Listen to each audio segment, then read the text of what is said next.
Oh, what's going on? Didn't see you there. How's it going? Back again, breaking down a UFC card. This time it is for the very, very, very stacked UFC 322 card. Looking forward to this one.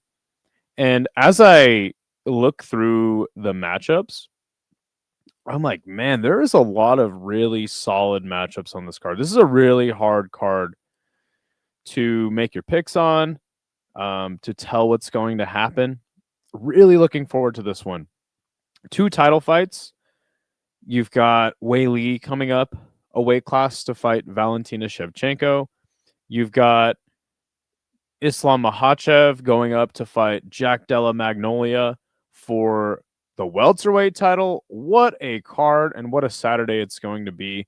Good to see Leandro in the chat. Good to see Dirty Hippo. Oh, I'm walking here. Oh, yeah, good to see you guys. But yes, what a card we have on Saturday, and what a stacked weekend it's going to be as well. Of course, tomorrow I'll be doing a live chat and going over everything I'll be covering this weekend. If there's something you want me to squeeze in, let me know. But it is it's a very busy weekend for combat sports. You have the K1 World Max, which I believe is Friday night. Then that's going to lead right into Ben Eubank 2 Saturday morning. And then the UFC card. And then we've got 173, which is going to be a crazy stacked card. I think there's like 6 or 7 title fights on that card. I'll probably be doing a separate breakdown for that card as well. But yeah, good to see Scott. How are you doing? How's everyone's week going? Let's get into the picks. Let's get into the breakdown, shall we? First fight of the night is Vyacheslav Borshov versus Mateus Camillo at lightweight. Vyacheslav Borshov is 8-6 with 1 draw. He has won 1 fight out of his last 5, and he has 1 draw. He is plus 135 as the underdog, 33 years old, 5'11", 69-inch reach. Mateus Camillo, 9-3. He's won 4 out of his last 5. He is minus 175 as the favorite. And these are just the current odds that Tapology has. They're not maybe the same exact odds as you might have on your sports book, but it is what it is. Mateus Camillo, 24 years old, 5'10", 69-inch reach, and he trains out of Novo União. So Vyacheslav Borshov, obviously taking a lot of L's in his last 5 fights. He was a fun fighter, fun kickboxer. He's had a rough go of it lately. But let's see. This draw was to Sadikov. He got subbed by Chase Hooper, and Chase Hooper actually kind of beat him up on the feet, too, before actually getting that sub. He did beat James Lontop, but that was via split decision. James Lontop not in the UFC anymore. Lost to Tom Nolan and Terrence McKinney. He got subbed by. And that was just 4 months ago. And that was also, I believe he had gotten hurt before the submission came, if I remember correctly. On the other side, Mateus Camillo, he fought in Lights Out, Fury, Tough Enough. I don't know what that is. But yeah, making the rounds on the regional scene before getting the call up to the big show. And then he got subbed by Gabe Green, who is not somebody that I rate. So it's kind of interesting to see Mateus Camillo get a bunch of finishes on the regional scene and then get subbed by a guy like Gabe Green. So again, first fight of the night, and I'm already kind of like, man, this is tough. Vyacheslav Borshov losing to, I would say, pretty good guys in the division in Chase Hooper and Tom Nolan. But the Terrence McKinney loss looks bad. But you knew when Terrence McKinney and Vyacheslav Borshov were announced to get in the cage together, that was going to be a fun fight. Somebody was going to get finished in that one. The way that they both fight kind of, I don't knock him too hard for getting subbed by Terrence McKinney, but it does beg the question, is Vyacheslav Borshov totally washed? A lot of fighters lose their first fight in the UFC. He obviously wasn't vetted super well, right? I believe that was on short notice, getting the fight against Gabe Green as well. But man, this is a tough one for me. I'm going to have to probably go Borshov here, and I'll probably pick him to win by decision because, again, I'm just not sure how the fight's going to go. James Lontop had a lot of hype coming into the UFC. I believe he lost to Chris Padilla and then Vyacheslav Borshov. And it was a close fight as well. I think that Vyacheslav Borshov is going to vet it out, get the dub in this one, but I'm really not sure about this one. Again, there's a lot. You're going to hear me say that a lot because there's a lot of tough matchups on this card. Let's continue up the card. Bysenger Susukaev versus Eric Mekonico at middleweight. Susukaev undefeated. He obviously got that win on Contender Series, and then he fought very soon after against a man named Eric Nolan and subbed him. So he is minus 800 as the favorite. Jeez. 24 years old, 6'2", 79-inch reach. Mekonico, 10-3 with one draw. He's won 4 out of his last 5 fights. His only loss was to Nursultan Ruzaboyev, and that was on late notice. He since got a split decision win over Cody Brundage, a fight in which I had actually thought he had lost. But yeah, if you're looking bad against Cody Brundage, not a good look. Plus 575 as the underdog, 35 years old, 6 foot tall, and a 77-inch reach. Susukaev is going to finish this guy. This isn't really a test. This is just like, hey, we need Susukaev to get some wins. He's obviously very young, and young in his UFC career. So yeah, I have Susukaev to win in the first round. I'm not sure if it'll be a knockout or a submission, but I'm going the way of knockout. All my homies are picking Bysenger Susukaev in this fight for sure. The next fight will be Angie Hill versus Fatima Klein. It's taking place at strawweight. Angie Hill, 18-15. Jeez. She's won 3 out of her last 5. Plus 335 as the underdog, 40 years old, 5'3", 64.5-inch reach. Klein, 8-1. She's won 4 out of her last 5. Minus 450 as the favorite. She is 25 years old, 5'6", and a 67-inch reach. Who did Klein lose to? Oh, yes, Jazzy J. Believe that was up a weight class as well, maybe on short notice. Since then, she's beaten Victoria Dudikova and Melissa Martinez. She actually knocked out with a head kick. That was really, really fun. That was 3 months ago.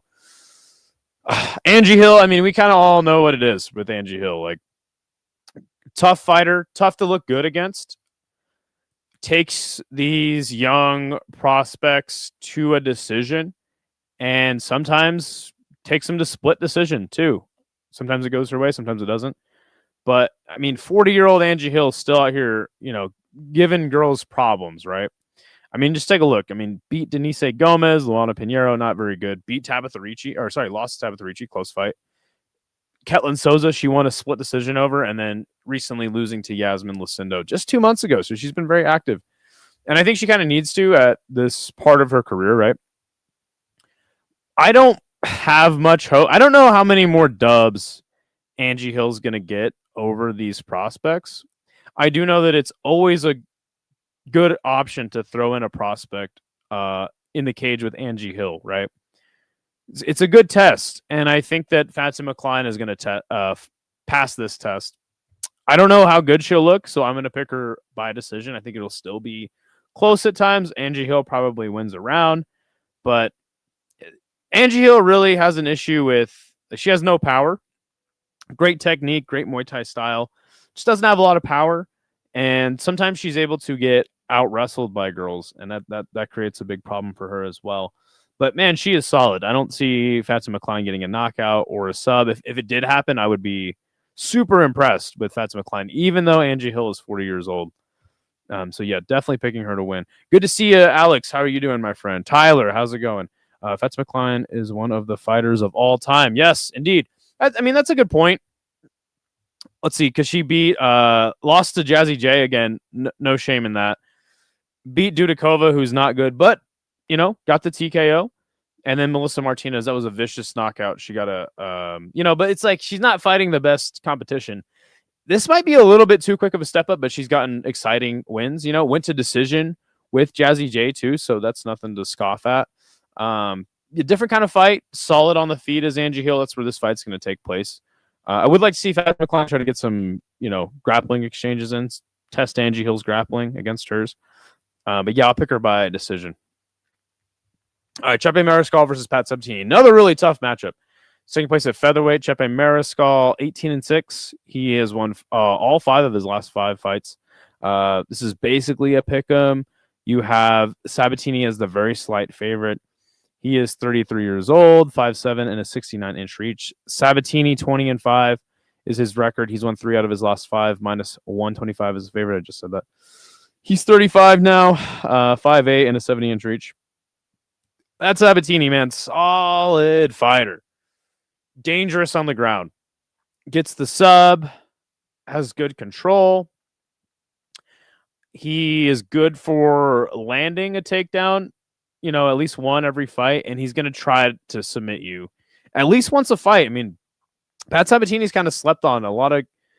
I've picked him to beat some guys that a lot of people were telling me he wouldn't beat, but he's a very solid fighter. I don't think he's top of the heap or ever going to be something of a serious contender in the weight class, but nonetheless, super solid fighter. And to be fair, I don't think that about Chepe either.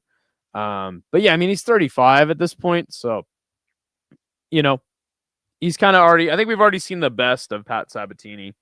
On the other side, Chepe, man, what a run it's been for him. I believe he lost to Steve Garcia. That was his last loss, but he beat Trevor Peek. That was a fun fight. He knocked out Jack Jenkins, beat Morgan Sherrier. That was another really fun fight. Beat Damon Jackson and Ricardo Ramos. I liken this fight a lot to the Damon Jackson fight. I think that Damon Jackson is a little more gritty on the feet than Pat Sabatini, a little more dangerous. But Damon Jackson has a really good ground game. He's got a dangerous submission game. He's a fun fighter. So I do have Chepe in this one. I think this is a close fight, man. This is a tough fight to pick. When you look at the wins of Sabatini, Lucas Almeida by sub, and then Jonathan Pierce by sub as well. Neither of those guys are very good. JSP isn't even in the promotion anymore. He beat Brito 7 months ago. That's a really good win. I have Chepe Mariscal on this one. I feel like if you're going to go Sabatini, you go either sub or decision, but I feel like Chepe is going to get this one done, and maybe by TKO. I'll probably go in the second round. I could see a decision win for him as well. But this is a tough fight, man. This is a tough fight. Yeah, good to see Andrew Nance. How are you doing, man? Good to see you. This is the second live you've joined, so it's awesome to have you around, man. He dominated Joe Anderson Brito, yeah. What kind of name is Joe Anderson? Yo, Leandro with the 5. Let's go. Thank you so much, my friend. Appreciate you. You're already a member, man. Good to see WMC. What are you going? What are you doing, man? Hi, what's this channel about? Do a kickflip. Not right now. Wouldn't be a good time. Oh, shit. Dead Space with the 5. Dude, you guys are so generous. Thank you so much, man. I appreciate you guys. Good to see Dead Space. Hope you're doing well. Down under. I would do a kickflip, but it's not the ideal skating space.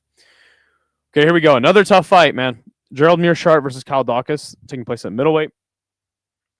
Meerschaert, look at this record, man. 37-20. Did you guys know that Gerald Meerschaert lost to Jay Ellis and then had a rematch with him and beat him? I don't know if you guys know who Jay Ellis is, but look him up. Jay Ellis MMA. He is he's a legend. He's got like 120 losses. Anyway, yeah, dude, Gerald Meerschaert, dude, what a vet. 3-fight losing streak, but plus 270 as the dog. 37 years old, 6'1", 77.5-inch reach. Old Kyle Dawkins, man, 16-4, 5-fight winning streak in his last 5. Minus 350 as the favorite, 32 years old, 6'3", 76-inch reach. Gerald Meerschaert, his 3-fight losing streak consists of losses to Oleg Sachuk via TKO 2 months ago, Brad Tavares, and Rainer de Ritter. So, I don't really knock him for a lot of these wins. I don't rate Oleg Sachuk. I think that getting knocked out by him just 2 months ago and then stepping back in to fight Kyle Dawkins is not a good look. And on the other side, Kyle Dawkins, man. I mean, here's a guy who got kicked out of the UFC. Went to Cage Fury, got some wins. And look at him. I mean, he was a finish streak there, right? And then he comes back against Michel Pereira. And that was 2 months ago as well. Was that on the same card? What the hell? Oh, no. It was like a week before.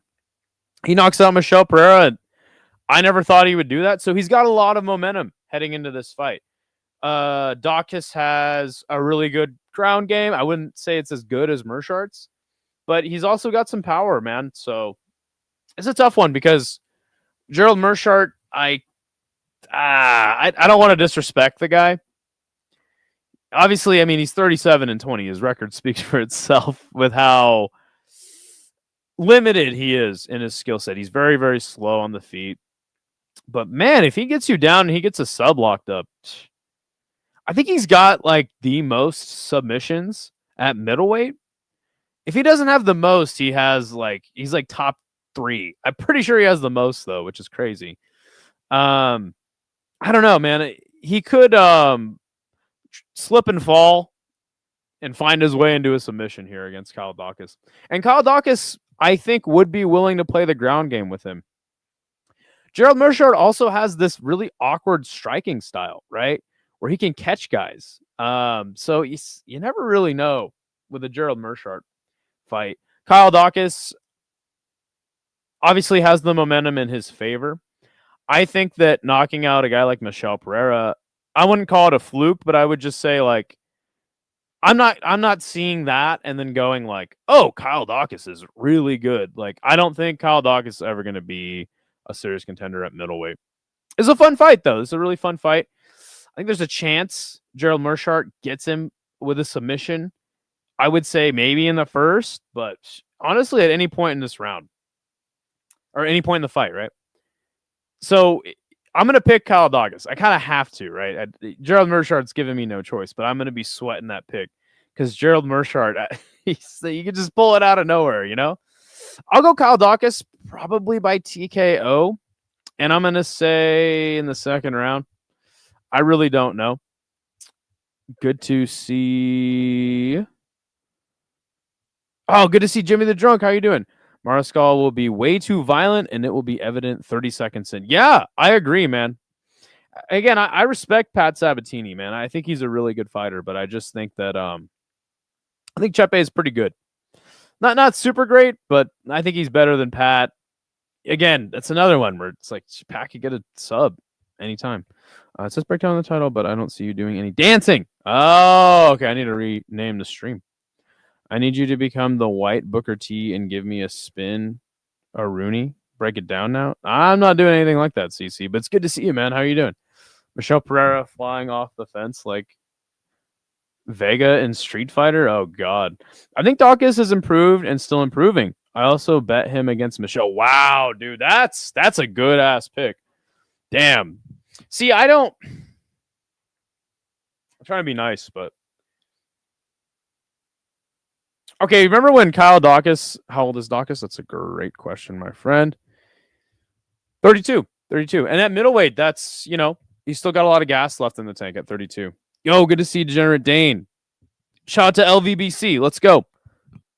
I wouldn't say Dawkins. Okay, you remember Dawkins' post-fight interview after he got a Darce? And he was like, they asked him a question. He's like, I just wanted to say that, I got a lot of Darces on my record, and I was thinking about changing my nickname. So, I'm going to be the Darce Knight now. And you're like, what? I don't think Kyle Dawkins is like, oh gosh, the highest IQ fighter or... All right, I'm just going to stop myself there. I don't have a lot of hope for Kyle Dawkins, but as far as him improving, I got to see it. I got to see it against somebody. I thought that Michel Pereira would knock him out, and I was very shocked when Kyle Dawkins knocked him out. But again, I'm not going to call it a fluke. I think Michel Pereira underestimated him. If they ran that back, 10 times, it is what it is. So I got to see some more improvement out of him. He got kicked out of the UFC the first time around for a reason. He's just not. But he does have a lot of good intangibles. He's very tall. He's very lanky. He's got submission game and ground game. So I'm betting against him. Yeah, you might as well, right? You might as well. He's a big favorite. The Docs Knight. Ooh, there you go. That's a good one. Shout out to Jimmy. I'm gonna go round 2 KO for Kyle Dawkins. I think that Gerald Meerschaert's going to gas. He does kind of tend to gas out, right? He's going to probably gas himself out trying to get those takedowns.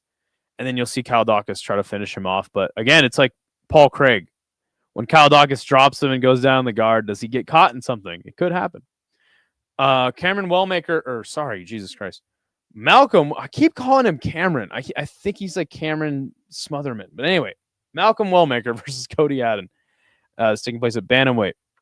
Wellmaker undefeated, minus 145 as the favorite. I think he should be a higher favorite. That's just me. 31, 5'10", 71.5-inch reach. Cody Haddon, 8-1, plus 125 as the slight underdog. He is 27 years old, 5'7", and a 69-inch reach. Cody Haddon, I'm not even sure who this is, to say the truth. Okay, he beat Dan Argueta by decision, and he got a sub over a guy named Billy Brand. Billy Brand. Fought in Hex and a league called Rogue. Okay. I think we all know who Malcolm Wellmaker is. Super good prospect. Knocking fools out. It is strange that I call him a prospect, but he's 31 at bantamweight, man. So you got to imagine he doesn't have a lot of time to get to the top of the division, right? He's got to keep knocking fools out, looking impressive, or else it's going to be tough for him to get to the title shot before his prime's over, right? I don't even know who this guy Cody Haddon is. I've watched his fights, so forgive me. I think that going to a decision with Dan Argueta is not the best look. Dan Argueta is obviously very gritty. Seems like Cody Haddon has a ground game, right? He got a submission to get in on the Contender Series. I think that Malcolm Wellmaker is a great fighter. He's got undeniable power. And so I'm going to pick Malcolm to continue his knockout streak. I think he's going to keep it up. Going with the classic combat casual second-round knockout. Let's just take a look who he has finished. Poor old Chris Moutinho. He'll be back. He'll be the champ soon. Cameron Simon at the time I thought was a really good prospect. Turns out maybe not so much. He knocked him out. Got a knockout on the Contender Series. Knocked out a dude on the regional, but did go to a majority decision with some guy who was 11-7. That was 2 years ago. So I don't know, man. I think that, again, Malcolm Wellmaker with all the confidence, all the momentum, I'm going to pick him to continue the KO streak here. So let's see here. What do we got? We're not doing that again. Are you a terrorist? I don't think so. My boy hadn't getting it done. Sorry to disrespect your Australian brethren.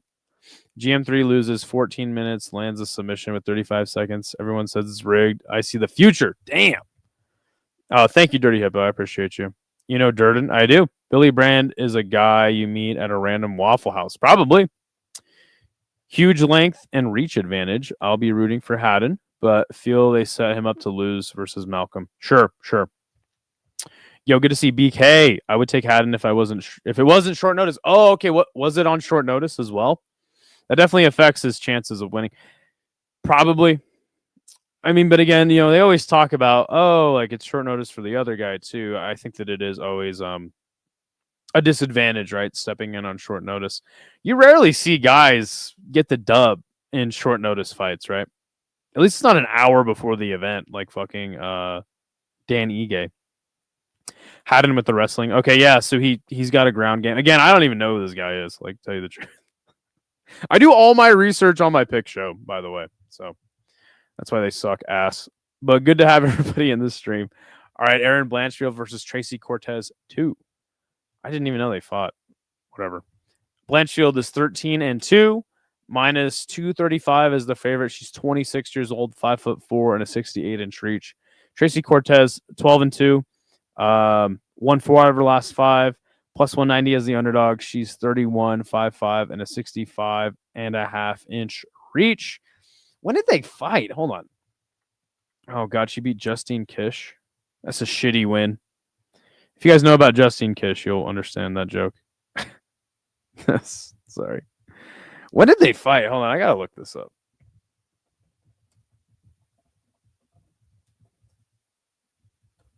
When did they fight? Oh, in Invicta. Interesting. That's cool. Oh, wow. Cortez got a split decision, so it was obviously very close.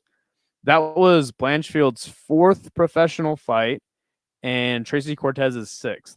So, man, Blanchfield was 19 when they fought. Damn. That's sick, though.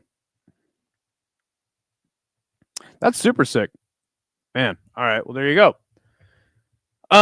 So since then, obviously, both of them have had quite a few fights. They're in the UFC. Tracy Cortez, I believe that was like a title eliminator against Rose. She was on a really nice win streak. She did beat Jazzy J. Viviane Araújo is her last win after losing to Rose. And then for Blanchfield, man, I mean, she looked like that girl in the weight class. She obviously had a really hard fight with Tyla Santos. And a lot of people thought she had lost that one as well. It was very close. It was very close. I will say that. Blanchfield is a great striker, and she's great on the ground as well. But I think she has a physicality and a power issue, you know, and that was very evident in her fight against Manon Fiorot. Like, she couldn't do anything to Manon. She pushed her up against the cage, tried to get takedowns. Nothing was happening. Got pieced up by Manon. But then she did fight Rose recently and got the decision win. I think it was a very clear victory for Blanchfield in this one. I think Tracy Cortez, they're actually kind of similar fighters, I would say. Both very well-rounded. I think that Blanchfield has crazy pace and a little bit better of a gas tank. I think that's going to be the thing that gets her the dub in this one. I like Tracy Cortez. I think she's a decent fighter. I think that Blanchfield has been in there with better girls and beaten better girls than Tracy Cortez. So I am going to be picking Blanchfield in this one for sure. Easy one. Hardcore's no. Wellmaker's wife is a amateur MMA fighter. I didn't know that. He was supposed to fight Sergey City. Yeah, that would have been a great fight. I'd probably pick him to knock him out too. Never heard about Justine Kish in my whole life. Oh my god. You should look. You'd probably like that, Ben. You should look up Justine Kish accident. That's what you should look like. You should look it up. Good to see you though, Ben. How are you doing, man? Blanche dominated the 3rd round with wrestling. Okay. Justine, I pished my. Oh god. Blanchfield UD. Yeah, easy pick. Blanchfield has no power. Gonna be so many underdog wins on the card. Okay. I'll do my research. All right, yeah, check it out. Justine Kish is top 10. She's up there. Justine Kish she's a vet, man. She was a early name in WMMA, but we'll just say she shit the bed. All right, another hard fight, man. Roman Kopylov versus Gregory Rodriguez. My goodness, this is taking place at middleweight. What a card this is, man. Kopylov, 14-4. He's won 3 out of his last 5, plus 135 as the underdog. He is from Novosibirsk, Russia. I love saying Russian city names. 34, 6 foot tall, 75-inch reach.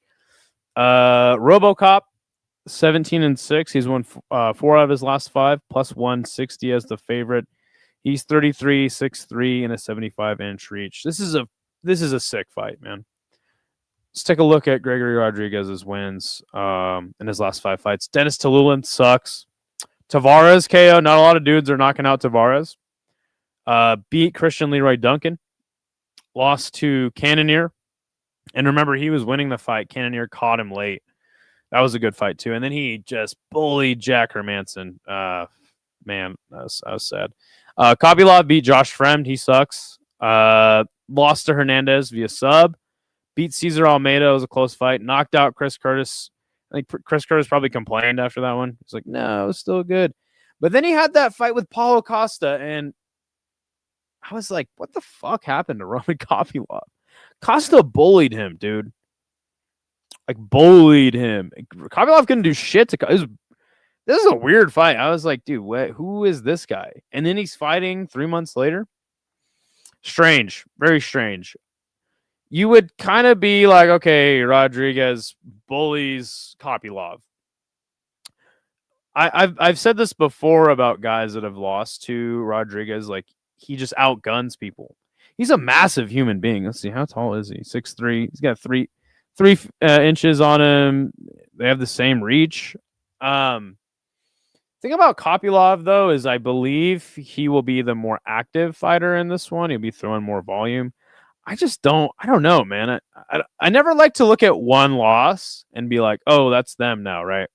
You're only as good as your last win in mixed martial arts, but I think that Kopylov does have the skills to get it done here.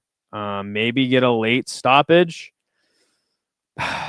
Man, this is another really tough fight, man. I think this is going to be a sick fight. I can also see a world where Rodriguez just kind of bullies him like Paulo Costa did, right? I don't know. This is a fight I'm stumped on. I'm stumped. I do feel like Kopylov wins a decision, and Rodriguez might have to knock out Kopylov. But again, I mean, we did see Costa kind of bully Kopylov for 15 minutes. I don't know, dude. I'm probably going to have to ride with RoboCop here. But then I almost feel like if you're going RoboCop, you have to go knockout, right? Am I tripping? Am I tripping on that one? Here, let me see. I mean, he did beat. See, I kind of you can't really go with the CLD fight, and even really the Cannoneer fight doesn't tell you much about how this fight's going to go. Kopylov has really nice kicks, super nice kicks. Maybe he'll start chopping away at Gregory Rodriguez's leg. I don't know. Again, I just feel like it's another fight where Rodriguez is going to outgun him, and I'm probably going Rodriguez by decision. I'm really not confident in that, but we'll see how it goes. Let's see what we got here. No shame in shitting the bed. It's a setup for an inverted triangle sub. The title of the article says Justine Kish smelled poo right after UFC fight night. 1-12 loss, but didn't know she did. Yeah. It's really embarrassing. I got Kopylov winning 29-28. All right, word. Rodriguez probably is going to KO Kopylov. That's how I see it going too, but I'm just like, I'm gonna say that Kopylov wins the decision. I think the fight's gonna be close. Yo, what is up, Braden? Good to see you, man. You useless raid. Oh, sick, dude. Hell yeah, that's the homie. Yo, good to see you, man. I hope you're doing well. I hope your stream went well, man. I'm predicting a nut shot will end the fight. Hilarious. Bet the draw. I love betting the draw. It's the stupidest thing that I love to do. Bet the draw.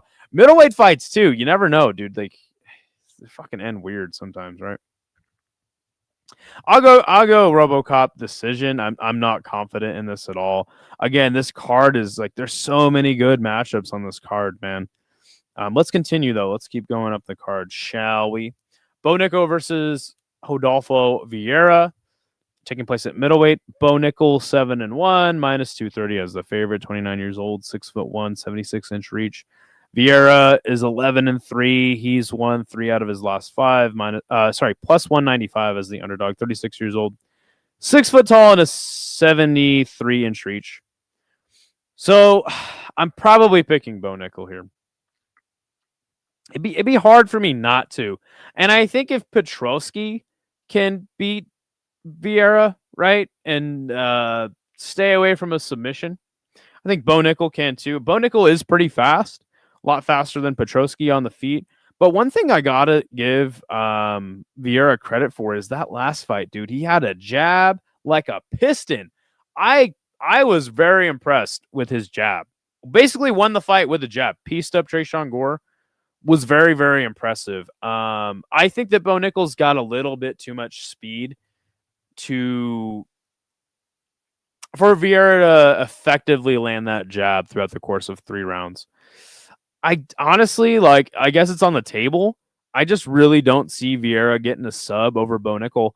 I feel like, and I don't know how true this is, I do feel like these college wrestler guys have way better submission defense than a lot of fighters that have just, been training wrestling since they started MMA. Like, I don't know why. I think that is the case. I kind of be interested to find out more about why college wrestlers don't really seem to get submitted that much.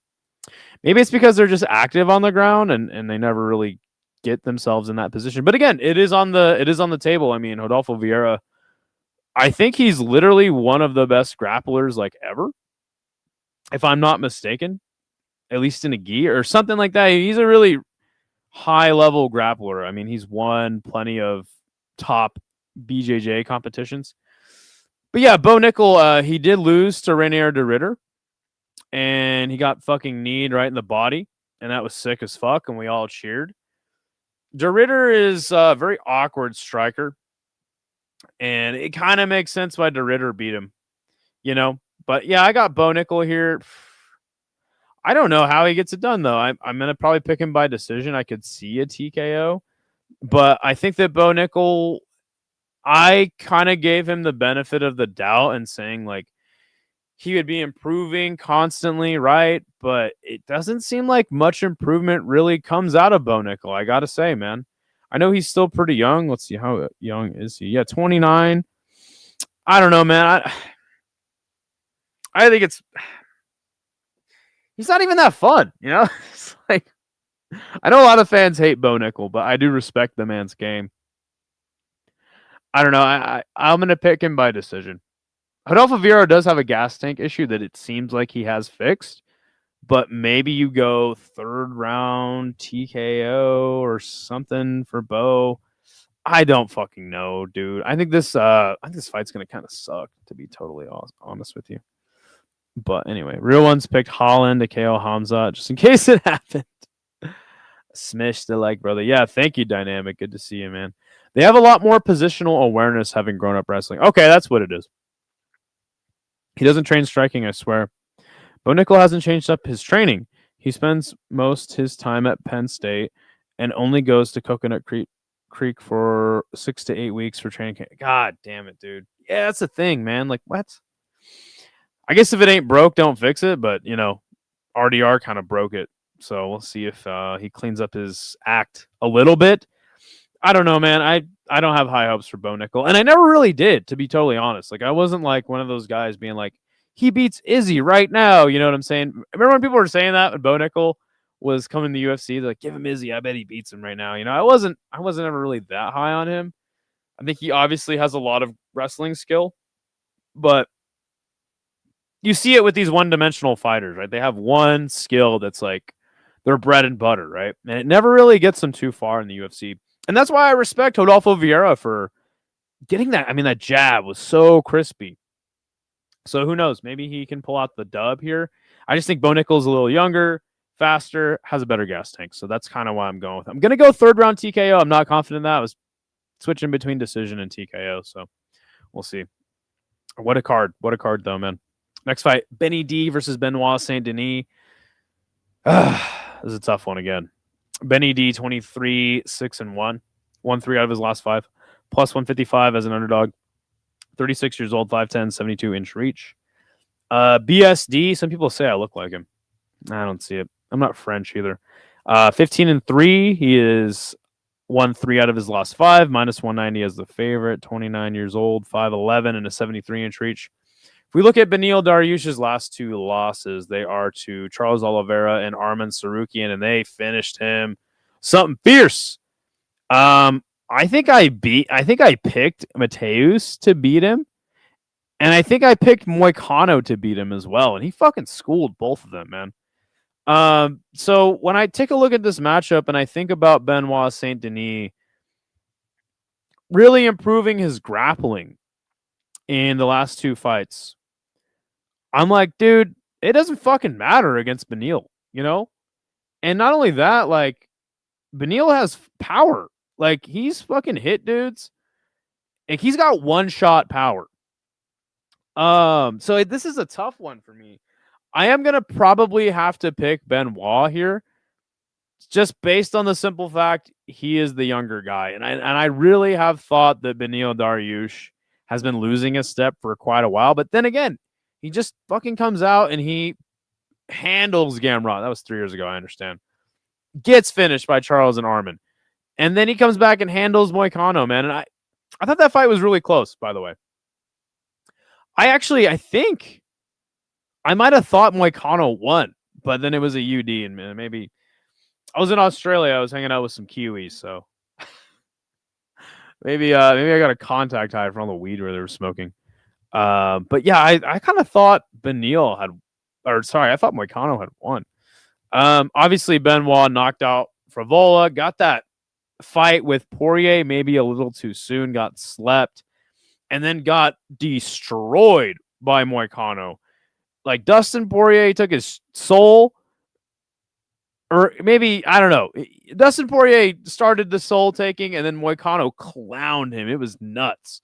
Those elbows were nuts. Since then, he fought Prepelec on short notice, beat him, and then he really shocked everyone when he beat Hoofy, and just kind of was like, "Nah, I'm not striking with this fool. I'm gonna take him down and choke him." So I don't know, man. This is a hard one for me. I could see a case for Moicano pulling this one out. I think it's gonna be a fun fight. I think that when I think about this fight, I'm like, does it take place on the ground? Does it take place on the feet? Are we gonna get some fun lightweight scramble action? That would be sick. And I feel like Beneil, he's gonna be much slower than Benoit. Benoit does have this issue where he kind of is reckless. I think that's, I don't know, man. I really don't have a lot of confidence in Beneil these days, but he is a fun fighter. I like Beneil a lot. I know a lot of people don't like Benoit. Man, this is tough. I'll probably go Benoit by decision, but I can see a world where he gets the KO. I don't know about sub, but I can also see a world where Beneil just kind of does way better than we're expecting.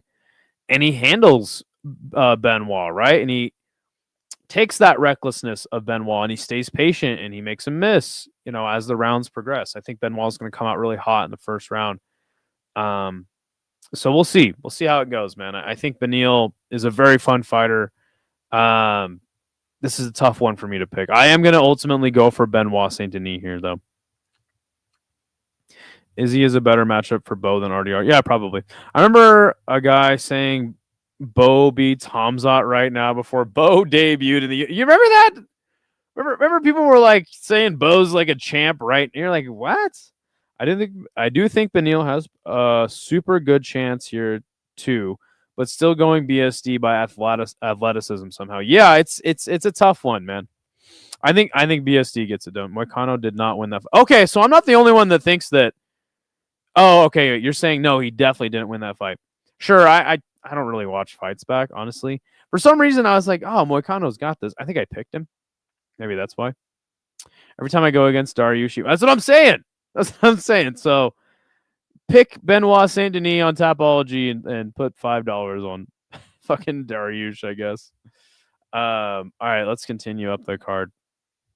Okay, another tough fight here.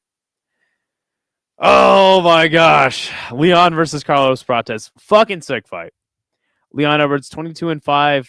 He's won 3 out of his last 5, but on a 2-fight losing streak, plus 175 as the underdog. 34, 6'2", and a 74-inch reach.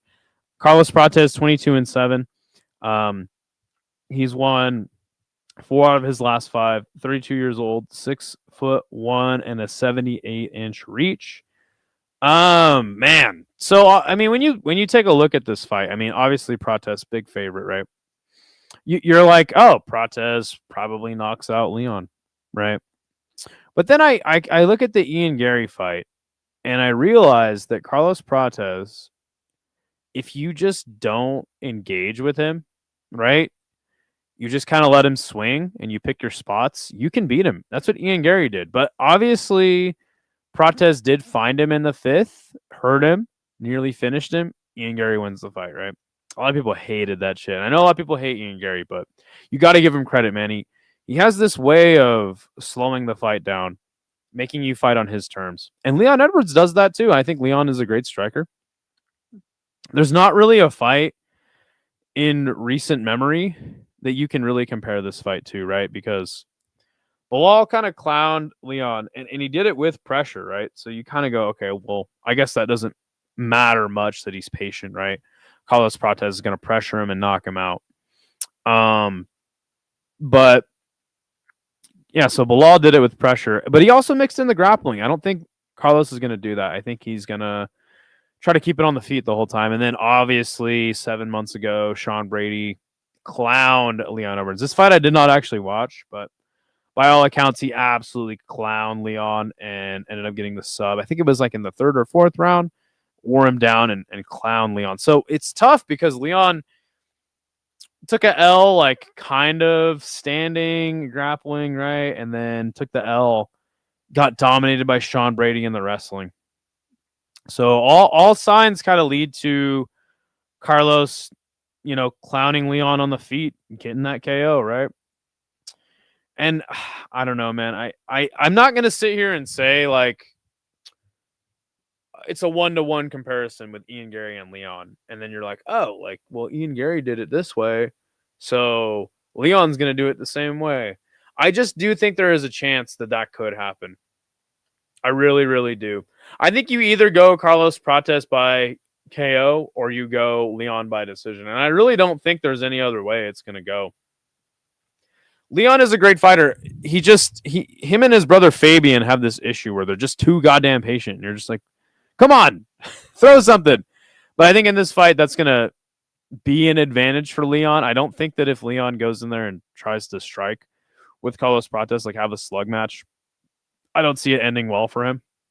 Honestly. So he's got to be patient. He's got to mix in the takedowns. And so Carlos Prates can be beat. That's all I'm saying. And we saw how Ian Gary did it. So that's all I'm saying. I'm like, you can make the case for Leon here. I really, really want to pick him. So I'm going to. I'm going to pick Leon Edwards by decision. I'm not confident in that. I can see Carlos catching him. I mean, dude, listen, like if Nate Diaz was able to hurt you at some point in their fight, Carlos could do it as well. But I'm gonna take a chance. I'm gonna swing on Leon Edwards, and hey, if I pick it right, I look like a genius. If it doesn't, well, who cares? That's pretty much where I'm at. But yeah, I'm gonna pick him. I'll pick Leon Edwards. Let's see. Benoit the Fluke Saint Denis. God damn. Common opponent is Moicano, has me sliding with Benny. Oh, siding with Benny. All right, cool. We're all watching. What the hell? Carlos Prates. Okay. Leon has every advantage other than power and heart. I'm thinking Carlos too, but Leon looks fit, but he's weak and feeble. God damn.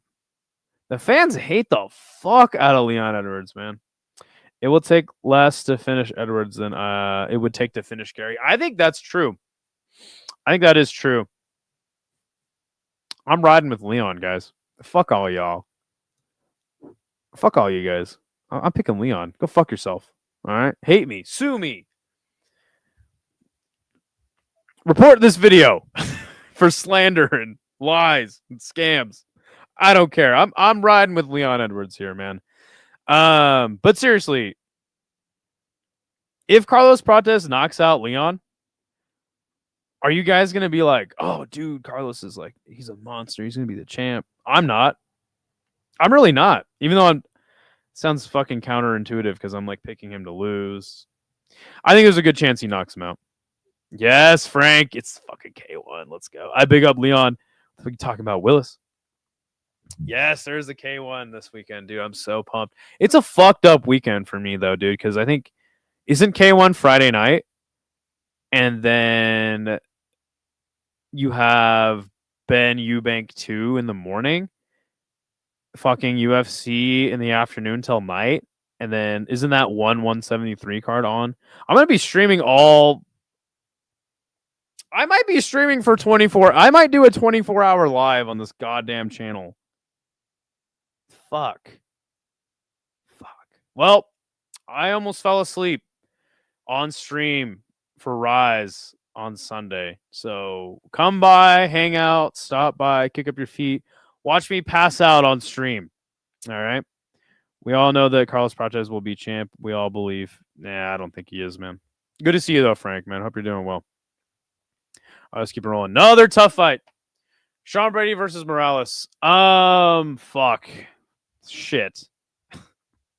Sean Brady, 18-1, minus 150 as the favorite, 32 years old. 5'10", 72.5-inch reach. Morales is undefeated. I have a video out on the channel, by the way. It's which undefeated fighter loses their O first. And I talked about Michael Morales. in that video, and it's still relevant. None of those guys have lost, so go check out that video. Plus 125 is the dog. He's 26 years old, 6 foot tall, and a 79-inch reach. I think that the odds are fair. I really, really do, because when you look at it, Morales knocked out Burns, who I think is washed. He knocked out Magny, who I think is basically washed. Jake Matthews, decent fighter. Max Griffin's really. And then Adam Fugit, he knocked out. So I mean, he's finishing these old ass dudes. Is kind of my point.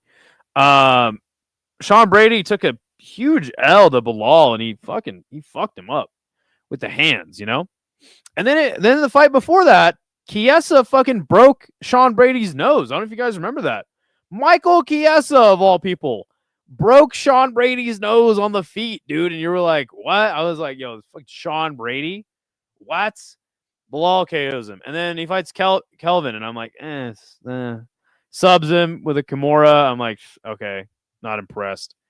Beats Burns. I'm like, all right, that was pretty sick, actually. That was pretty sick. And then obviously clown Leon. So it's like, I don't know, dude. I never thought Sean Brady was shit, And I'm not sure about Michael Morales, though he is fun. The thing about Sean Brady is he does land ground and pound at least, right? So there is that.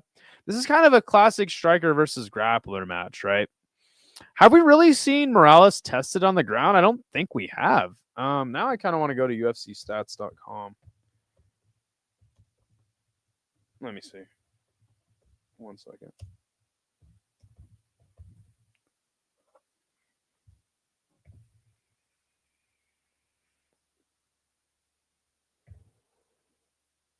Why does it do that? Sometimes the site's down.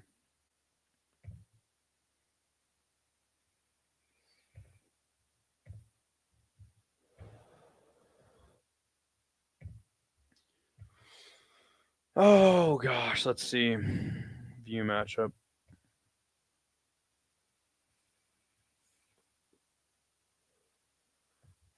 Strikes landed per minute, 5.6. Pretty high.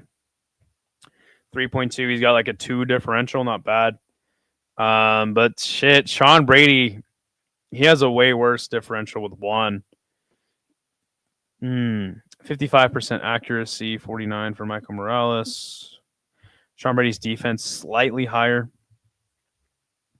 Oh, yeah, let's see. I mean, so we have seen Michael Morales go for takedowns. Man, Sean Brady goes for a lot of takedowns, and he's a 50% accuracy. You got to think he's going to land at least 1. I don't think he's really going to go for a sub. I think it's going to be ground and pound. Even with the 89% takedown defense, I still think that he's going to get Morales down at least once if it goes the distance. This is tough, dude. This is tough. Oh, shit. Oops. I could see Morales winning a decision. I can also see him winning by KO. Again, I personally feel like Morales is untested. I feel like both men. This is tough, man. The Brady punch, like the Brady bill. I might have to go Morales here, man. Let's see what we got. ONE FC has a pay-per-view same weekend as UFC's biggest card of the year. Brilliant timing. It's at a different time. Brady showed that Bilal really has Canelo hands. That Bilal TKO would suck to have on your... Are you right? I think Brady will get the sub. Really? Brady should develop a signature. Yeah, Brady is winning. Brady is like a python. Why did I say it like that? When he gets a hold of people, it's crazy. I don't know, dude. This is so tough for me because I've underrated Brady for so long, and now I'm finally like, okay, he's legit. And then I'm underrating Morales. So I'm like, I feel like just based off of that, right? I have to pick Brady. I don't have to do shit though. I'm probably gonna... God damn, this fight's so hard to pick. I'm not attached to this fight. Joe Rogan-ass statement. What did I say? I gotta go. I probably gotta go Sean Brady. God, no, fuck that. That goes against everything I stand for. I'm going Morales KO2. Ah, fuck. I don't know, dude. Am I gonna watch Derek Minner on November 21st? He's back. And what promotion? Probably not, but what promotion is he fighting in?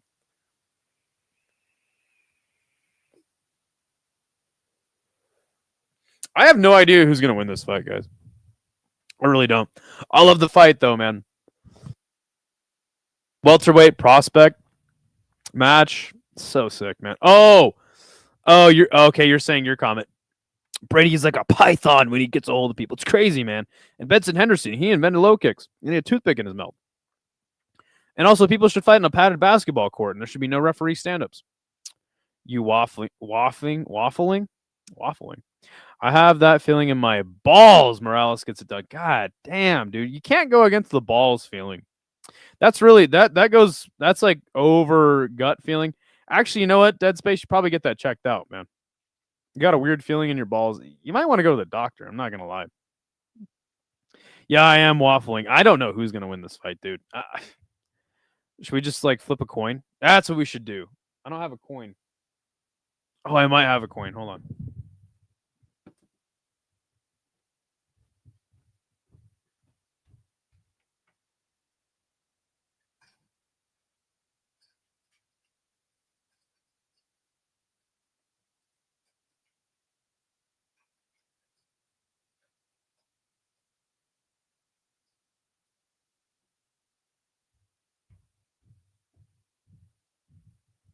All right. We got that quarter. We got that quarter, son. All right. Heads, Sean Brady, tails, Morales. All right. All right, it's tails. Michael Morales it is. KO. Let's go. I don't have a feeling in my balls, but it does kind of stay. Oh, yeah. Definitely get that checked out, man. Hardcores agree with every Rogan take and hate striking matchups and only watch people like Bilal and Ankalaev. I mean, I've tried to tell you guys plenty of times that there is a sport and it's called kickboxing and it's way better than mixed martial arts, man. The husk of Gilbert Burns and prime Sean Brady are two different animals. Sure. Universe coin, yes. All right, the coin has spoken.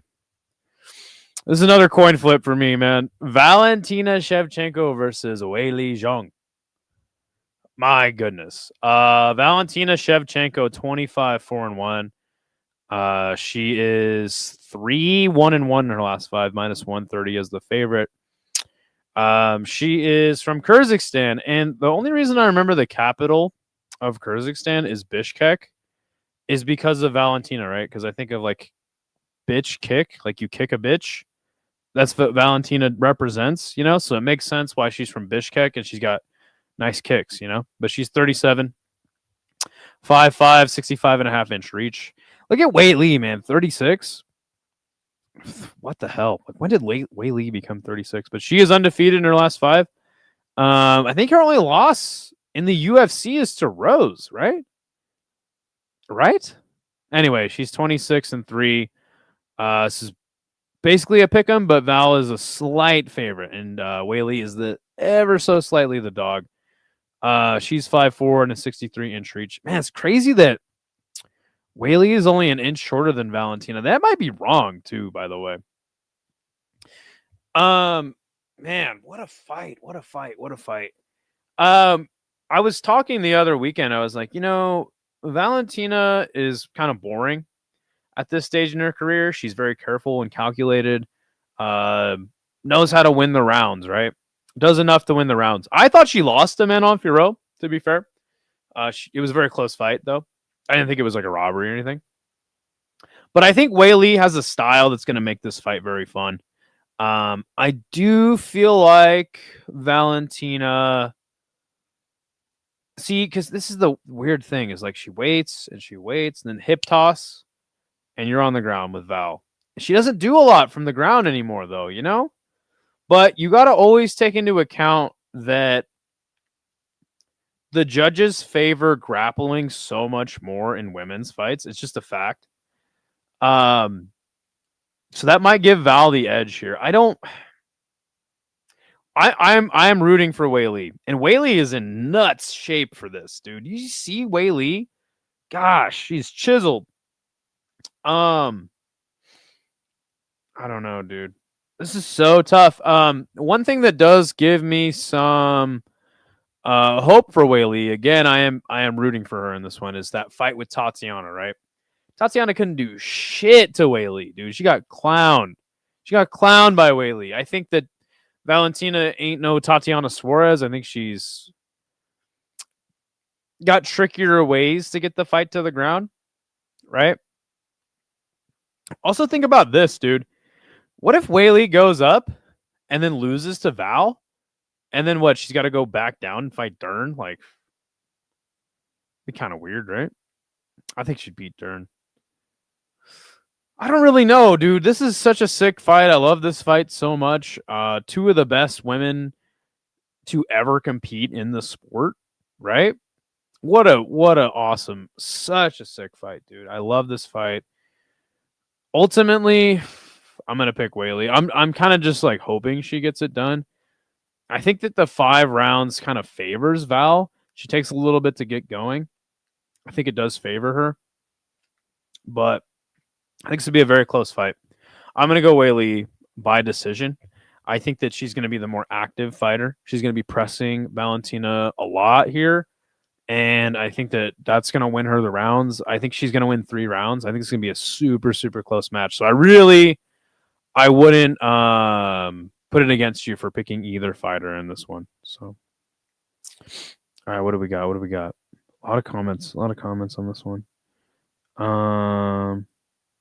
Casuals watch kickboxing, UFC, BJJ is for serious fans. Jesus Christ. WMC going Shevchenko, Chevy truck, baby. I'm Zhang Weili. I'm from China. Remember me. Zhang Weili got this in the bag. Don't all Vietnamese people hate Chinese people? Weili is going to school her. Whoa. Did she lose to Rose twice? Okay. Valentina fights way longer regardless of height differential. Oh, that's a good point. If you go against NATO, I'll never forget. Just remember that. CCP all day, baby. Taiwan? What is that? What's Taiwan? That's just China, buddy. Valentina doesn't do shit in her fights. She fights like Leon Edwards. Damn. Suarez got punked so bad. She really did. What if Shevchenko has the Glock? Well, she's always got one on her hip, right? Weili has all the Chinese SARMs on her side. There you go. Oh, God. All right. Yeah, I really do want Weili to win. And also another thing that I think should be taken into consideration here is like the hardest thing to do in the sport is to defend the belt. Year in, year out, challenger after challenger. Weili and Val know a thing or two about that. They know a thing or two about a thing or two. But I think that Weili going up and not being the champ, trying to win the title, is also going to give her an edge. This is kind of like a superstitious type of thing, right? But it is true, man. It does get hard being the hunted, right? So I'm gonna go Weili. I really hope she gets it done, man. All right. Last one. It is your main event. It is Jack Della Magnolia versus Islam Makhachev. Let's see. Jack Bob Dabalina, 18-2. Fucking on a hell of a run. Plus 210 as the dog. He is 29 years old, 5'11", and a 73-inch reach. Islam Makhachev, 27-1. Only lost to Adriano Martins, baby. He is minus 250 as the favorite. He is 34 years old, 5'10", and a 70.5-inch reach. When we take a look at Jack Mesotheliuma's record, he got that dub over Bilal, and that was a dog fight, by the way. Knocked out Burns when Burns was still like something. He with the split with Kevin Holland. What the fuck? Yes, he beat Basil Hafez. That was a close fight. A lot of people were like, JDM, you know? And then he Bumbleclot submit Randy Brown, man. Sorry. And then we look at Islam, 27-1. I mean, man, subbing Charles, clowning Charles. Had a fight with Volk that I thought was close. Upon rewatch, it wasn't close at all. Then he knocks out Volk Subs Dustin Poirier in a very, very tough fight. And then he beats Moicano on short notice. So it's like, I love this fight for Islam. Because it's like, okay, I don't want to see everybody just fight Khabib's old title defenses all the time. Why does every champion got to fight Khabib's old title defenses? Because lightweights just can't catch up. These lightweight prospects just can't fucking catch up for some goddamn reason. It's just annoying as fuck. Let me see. So I think it's really cool. He's going up. Oh, come on.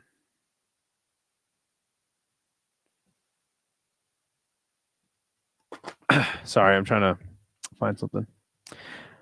I think it's cool he's going up fighting for the title, man. Jack Marsupioloma. He's a great fighter, man. He's gonna make it really difficult on the feet. He earned the move up. Yeah, I agree. I just don't see on the ground. I don't see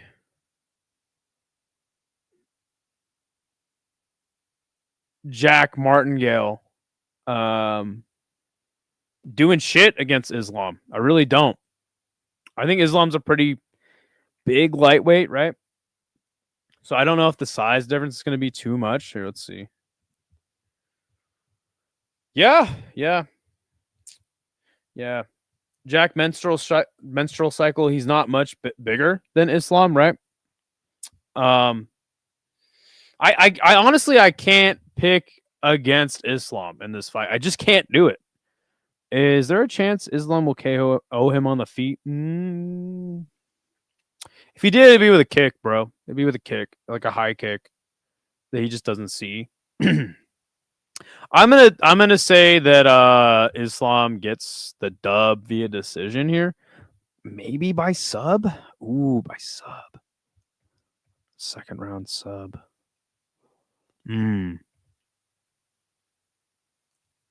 Yeah, no, I'm doing the safe route. Going Makhachev by sub. I can't pick against Islam, dude. I can't do it. I can't fucking do it. Let's see. Matt Hamill beat Jones. Oh, God. Is Shevchenko over the complacency she had prior to the Alexa Grasso one? I don't know. Adriano Martins, the GOAT. Islam show why he's pound for pound. Taito Gunji returns at knockout and his homie in the main event fighting the Thai who slimed Gunji. What? Yo, that's sick. So there's a knockout on Friday. We're going to go through the whole weekend tomorrow. So Hafez was juiced in that fight. Oh, God.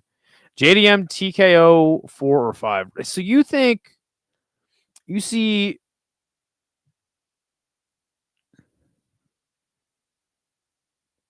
Jack Della Maga make America great again, like wearing down Islam, and just like because we did see Islam kind of lose some steam in the 5th against Dustin.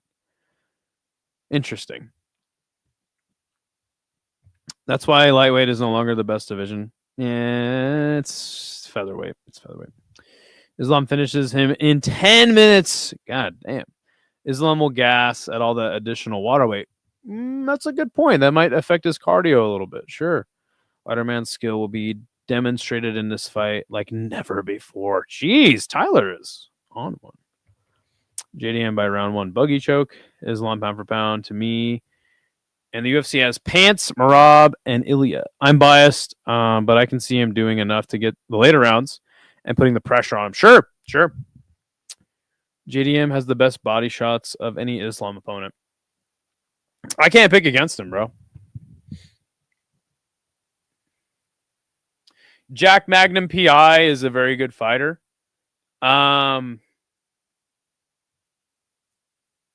I just don't think. I think that Islam is like literally like a generational talent. I don't think you'll see a fighter that good in a long time. I don't know. I get it, man. It's like there's still like you gotta think about like what's Islam's best win besides a former Khabib opponent, right? That's kind of where I'm at with Islam. I'm like, dude, like, can you just stop fighting all of fucking Khabib's old opponents? Like, What is up with this shit, man? That's actually a great question. Besides one of Islam's opponents, I know that doesn't really matter all that much. What is besides one of Khabib's opponents? Who is Islam's best win? Let's take a gander, shall we? Volk.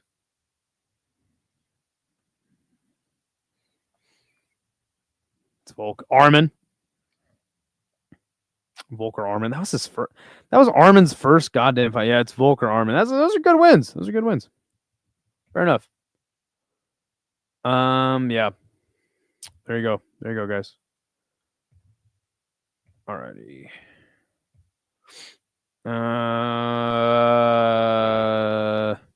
He's limiting himself to 8L a day of water, so the water don't affect him. Khabib used to do a minimum of 12.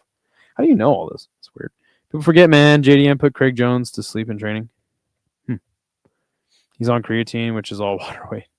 Islam is really good, and why I like him is he's fun and not a boring fighter. Yeah. How much should I bet on JDM money line?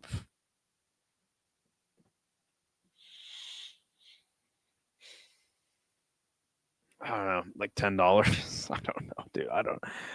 I'm the wrong guy to ask, dude. Especially because it's like, yo, you're betting against Islam. If JDM was like a plus fucking 300 or some shit, then it makes more sense, right?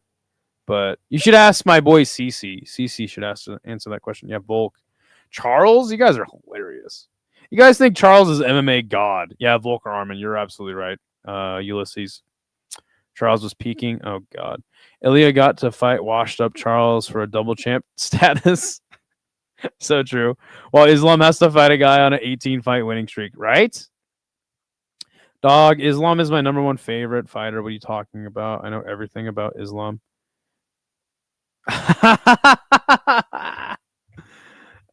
Charles is one of his best wins, not his best. Sure.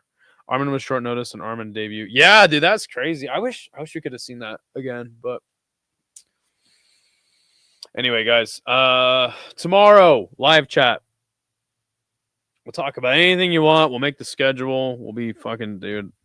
You know what? I kind of want to quickly check in.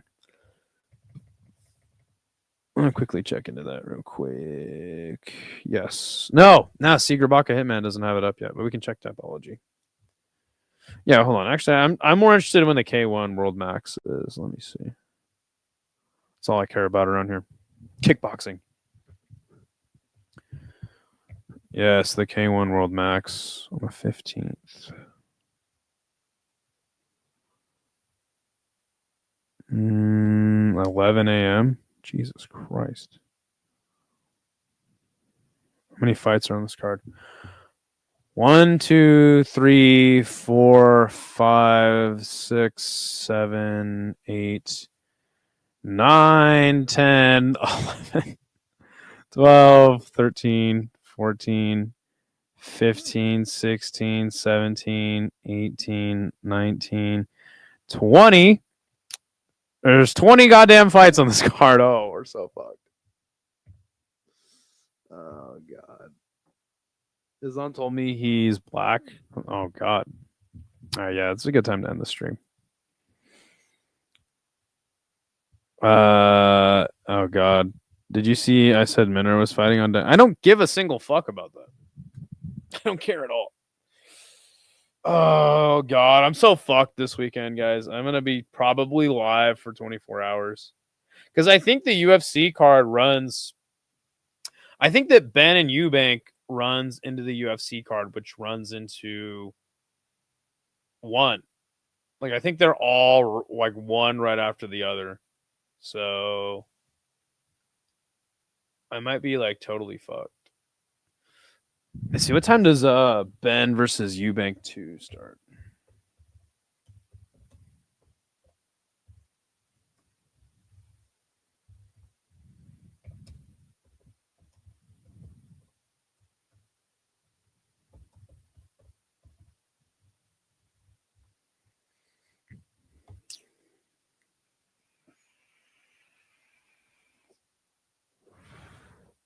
(9:30 a.m.)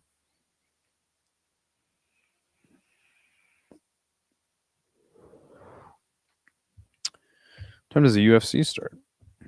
You know what? See, this is kind of where I'm at. I'm like, I need to cover that fight. I need to cover that fight. It'd be good for the channel, but it's kind of like,